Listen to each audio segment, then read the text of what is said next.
Hello, family. Today is a new day. My name is Marianne here talking about a different topic that I'm passionate about.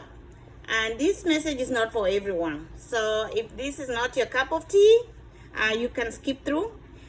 Make sure to listen to my other videos on cryptocurrency that I posted earlier. Also, go to my timeline and there is information that I have posted that you will find beneficial, especially if you're in Africa. There is a lot of information that pertains to Africa, and you will definitely benefit. So today I would like to talk about land. And real estate is an investment that everybody knows is a good investment. Well, most of the time will never let you down. Unfortunately, for most of us, uh, we have not invested in land. And if that is for you, this message is really for you. If you're in Africa, if you're an African living in diaspora, I'm talking to you.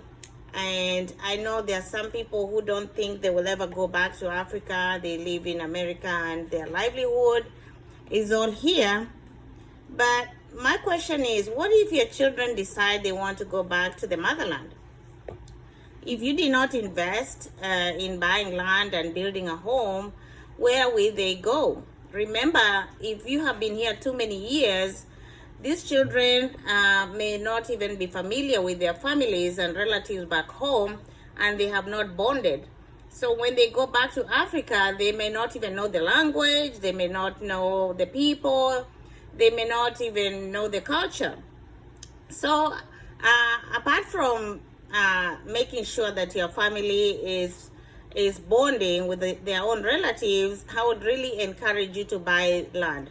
That way, if your children decide America or Europe or wherever is not for them, they have a place to go. Remember, this coming to the first world is our dream, is your dream. That may not be the dream for your children. Maybe that's they have seen what is going on here, especially for the black community and the racism and the white supremacy that is affecting black race. Maybe they decide this is not for them and they decide, I want to go back to the continent. So if you as a parent did not take the initiative to invest for them and invest in a place they can call home, they're gonna be lost. And once you're out of this world, they may not have a place to go. So I would really encourage you, because I know most of you can afford it. Buy land in the motherland and invest in a home and invest in a farm that you can call your own. So if we know our history, I'm Kenyan, so if you know our history, our forefathers and our ancestors died to be able to have their land back from the colonizers. Yeah. So most countries in Africa are maybe 60, 50 years old since they got their freedom. And you know what they had to go through to be able to get the land back from the colonizers. I believe some just got independence the other day from the British colony, which is unfortunate. But you know what? Complaining and whining is not solving anything. What we need to do is to look at what we can do with what we have and right now. So I would really encourage you to educate your children on their history, know your history, and you'll appreciate where our forefathers, what our forefathers did. Remember, land is not getting increased. What is being created is that's it. There's no more land being created. So if you don't invest now, there will be no more land for your children to invest in. And land prices are increasing every year. So a piece of land that you bought maybe 20 years ago is 20 times expensive. So if you don't buy land now, imagine what your children will have to buy it at. Inflation is going up. You know that already. So inflation is going up. So land prices are not being left behind. In fact, the prices of land are going up faster than anything else. So for my case, if I remember back, my parents had land, right? And they got big chunks of land because they bought land way back then, which it was cheaper then. In my generation, land prices have become almost unaffordable for most people who are already working. So imagine you went to college, you got a degree, and you're working a job, but you still can't afford land because most of the land prices, when you look at, especially in the city or in the town areas, land is really expensive. And unless it was handed down to you by your parents, most people end up not being able to afford land. And in most tribes or most cultures in Africa, I don't know about the cultures in the West, most cultures inherit land to the boys or the male child. So the girls are left out because the parents assume that the girls are going to get married and they will get the land of the husband. But now look, most women are single. Most women are not married.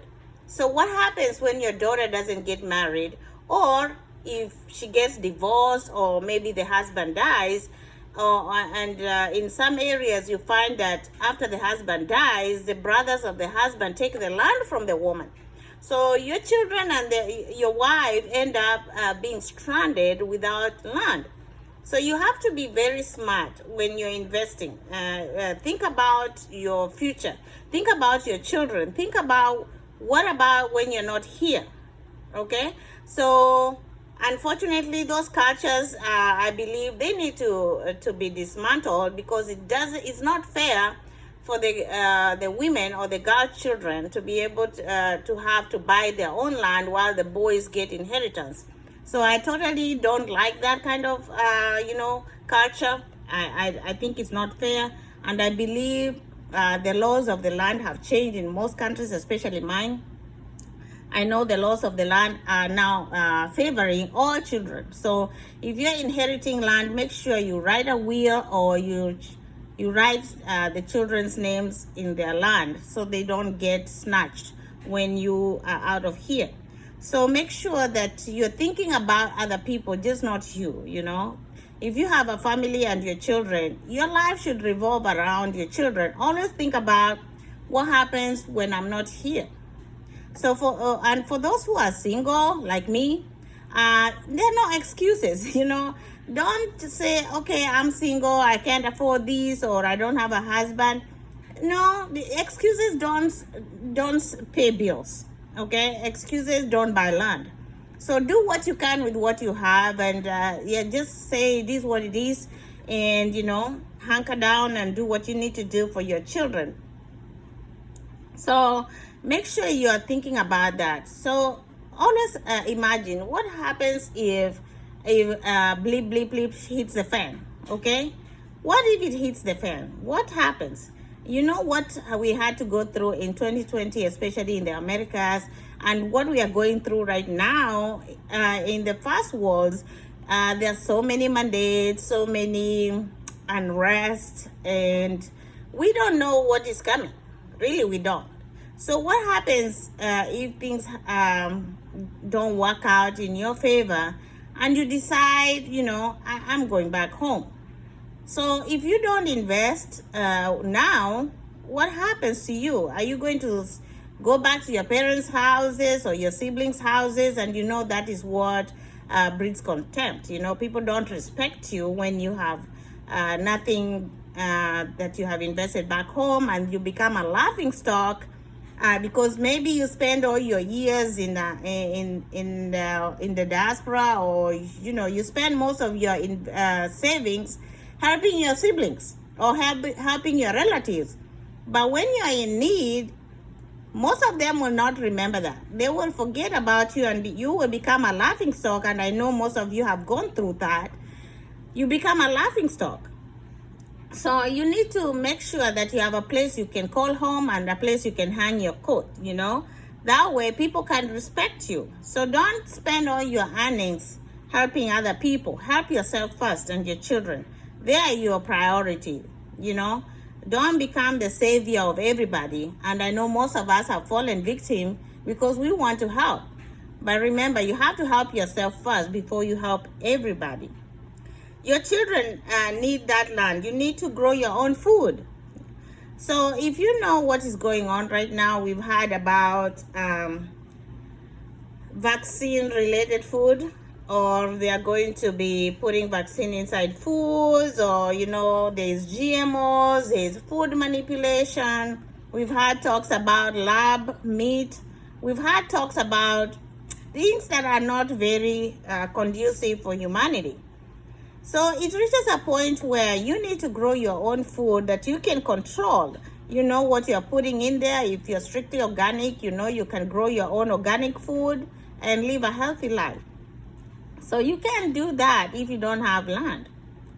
And then we've also heard about food shortages. There's a shipping crisis, especially now in America and in other countries. There's shipping crisis and people are preparing for a serious food shortage.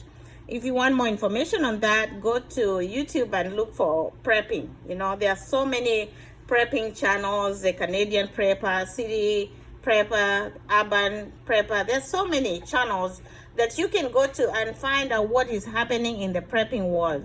There's many supermarkets and many outlets that are having not enough food supply. So people are preparing for a food shortage and a black winter, serious winter. So what happened in Kentucky the other day? There was a serious tornado, and it wiped out that city. So what happens when things like that happen? Okay, so if you live in that area, everything is taken away from you by natural causes, or do we know if it's manipulated causes? We don't know. So what happens when things like that happen and it affects you? If you survive, you probably would like to have a plan B, a plan B where you can go and recover and, go on with humanity and rebuild your life from there. Also, last year we had a winter crisis in Texas where they lost electricity and water. So things like that can happen. And, the way things are happening right now, there is no telling where it will hit next. So it's always good to have a plan B. That way, if things happen, you can always recreate your own life and rebuild from there. So if you're looking for agricultural land, look for areas outside the city. You don't want to have agricultural land near the city. First of all, it is very expensive. It's very expensive, and the city has laws that control how you develop your land.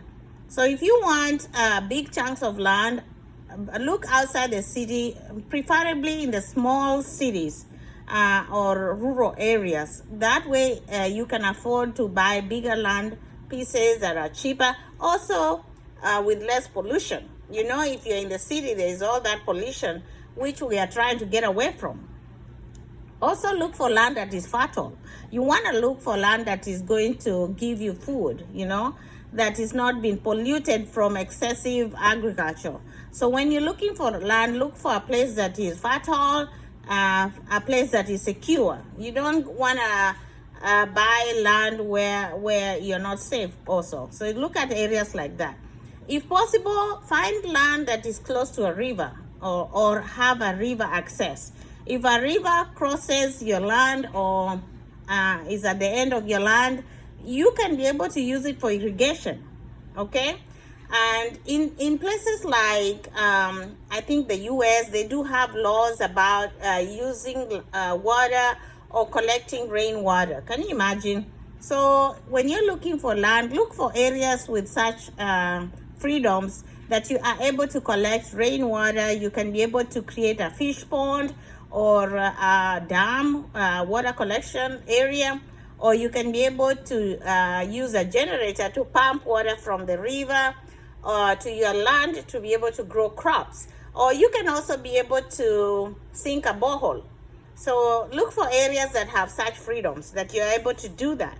I know in most areas in Africa, there's a freedom to do these things. So you don't have to worry about the city telling you that you can't collect water. That is how we survive. We collect water, we dig wells, and we use our rivers for agriculture and for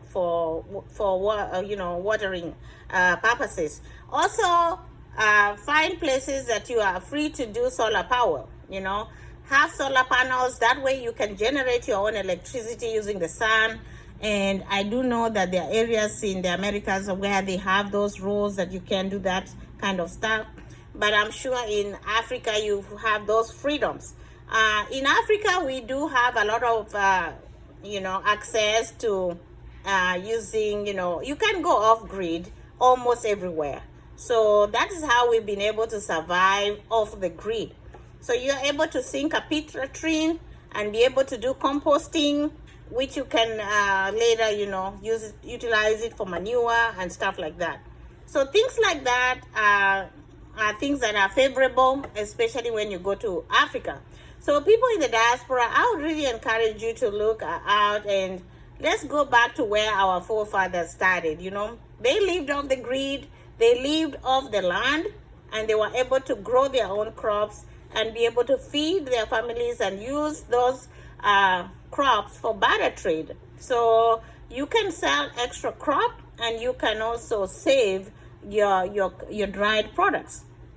We don't do a lot of canning in Africa, which I think we should start doing more of, just to be able to make sure that we have food all year round. The good thing about Africa is that this is a tropical climate, so you can be able to grow food all year round.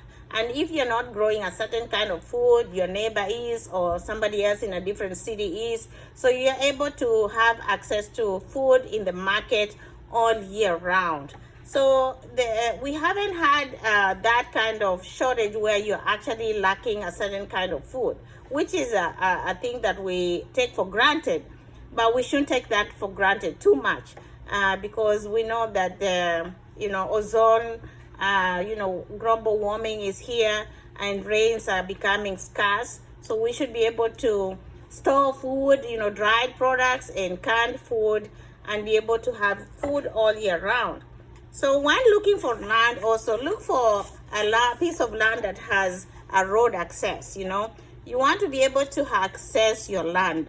Don't buy land in a mountainous area, rocky mountain, that has no road, because most of the time you'll have to build your own road, which is expensive. But if you look at most areas, they do have local roads, which you can join with your community and develop that road. You don't always have to wait for the government to do everything for you. You and your community can join hands together and make that road accessible. And as small vehicles pass through the road, the road will be accessible. Also make sure that you do have, if you're living in the diaspora, always involve a lawyer. Always. Don't ever buy land without a lawyer. I know most of you have been conned. You have lost money while trying to transact land without the use of a lawyer, and most likely you got in trouble, or you lost money, because there are so many agents out there that are out to con you, or they take your money but there is no land. Okay, always involve a lawyer. That way they can do a land search, a title search, to make sure that that land is legitimate and it's also in the area where it says it is, and the prices are within the limits. Sometimes when you send people to buy land for you, they lie to you, they overquote the price, and they eat your money. Or they buy land for you that nobody is developing. So you find yourself in the middle of nowhere with a land that nobody is developing. So it will take forever for that area to develop. And I've seen many groups doing that in diaspora. And I must warn you that be very careful joining these groups that are saying they're going to buy you land. Because what happens is they buy a piece of land in the middle of nowhere, And they wait until everybody has bought up the land before they subdivide that land to be able to give you a title. So it can take years before that land is all bought. So you're investing money in this group, but you don't have a title. So if you're buying land, make sure you're buying land with a title and it's yours. Don't believe too much on these people who tell you, oh, wait until the 10 hectares of land are bought up. You don't have time to wait. What if you need to start developing your land next year? What if you want to build your house next year? Then you have to wait until everybody buys up those parcels of land before they can pay off that loan that they took so that they can be able to get you your title. So that is why I say involve a lawyer. And some areas call them an advocate. Some people call them a barrister. Make sure that that person is doing the homework for you. And obviously, you must pay them. So you have to forego a certain cost to be able to get something legit. So always compensate people. So if you have, like, your brother is working for you, make sure you're paying them. If you don't pay them, you're tempting them to take from you. So I know some people have their brothers or sisters or their cousins helping them build a certain house, and I ask them, how much are you paying them? And they say, oh, well, we did this for them. No, they have bills to pay. They have food to eat. They have families to feed. What do you think? Why should they act on your behalf for free? Stop being selfish. Share the money.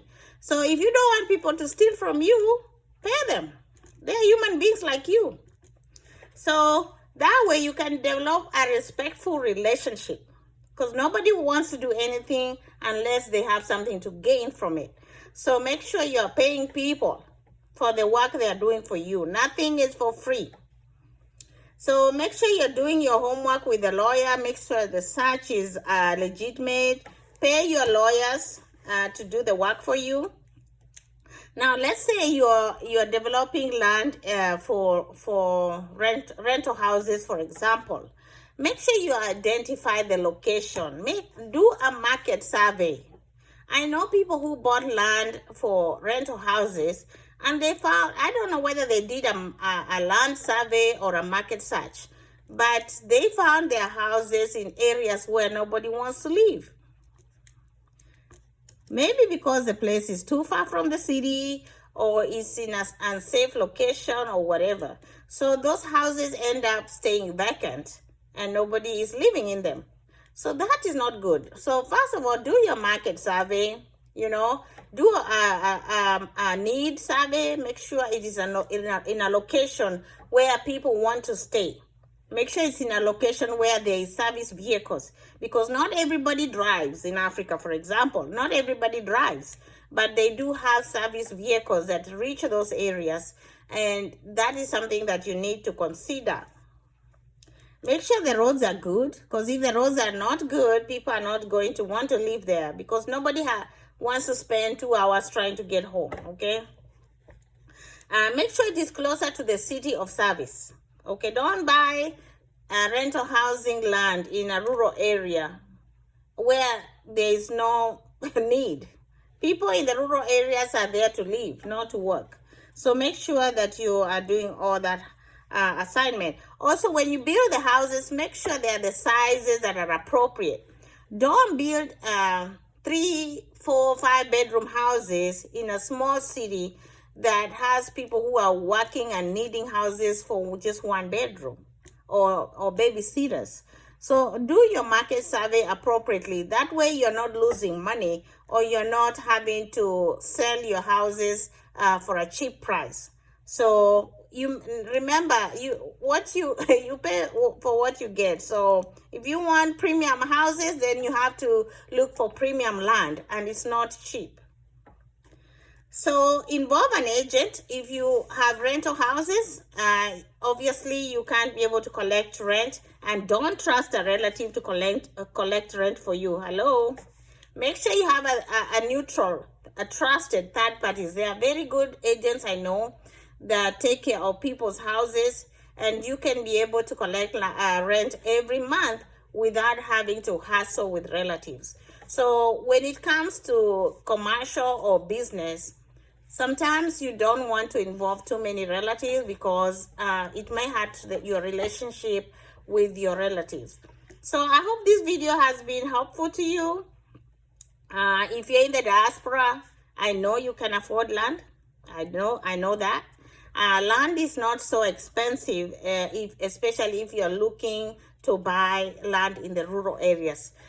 Your priorities matter, so make sure you're thinking about the future. Become futuristic for the sake of your children. For the sake of your children, what is happening now may work for you. It may not work for your children. I'm telling you, the way things are going right now.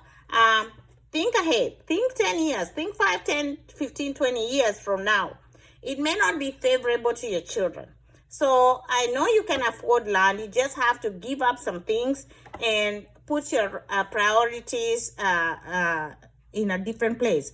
I know most of you are paying mortgages for 30 years to live in America or in the first world.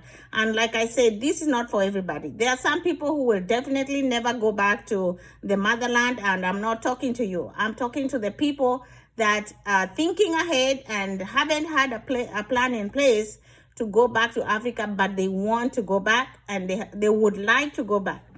Land in the suburban areas or rural areas is affordable.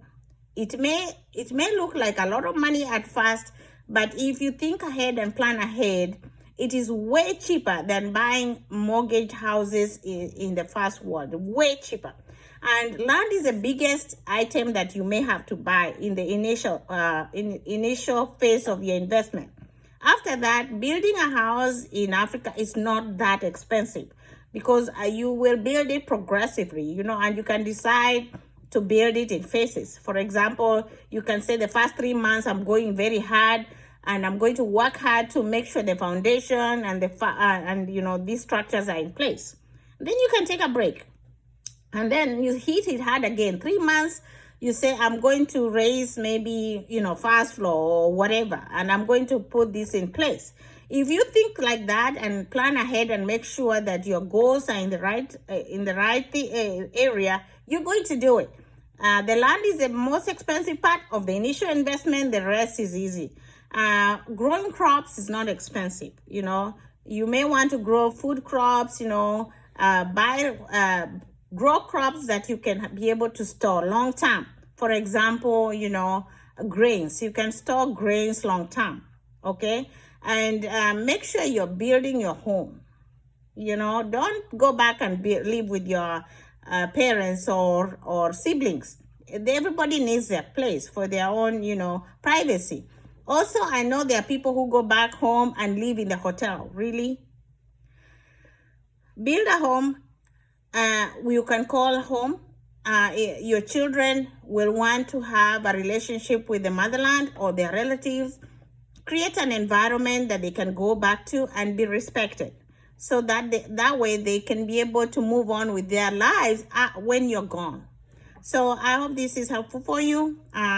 If you have any question, you leave it in the comments, and I wish you luck. If you do buy land, let me know so we can celebrate. Have a good night, good evening, or good morning, wherever you are.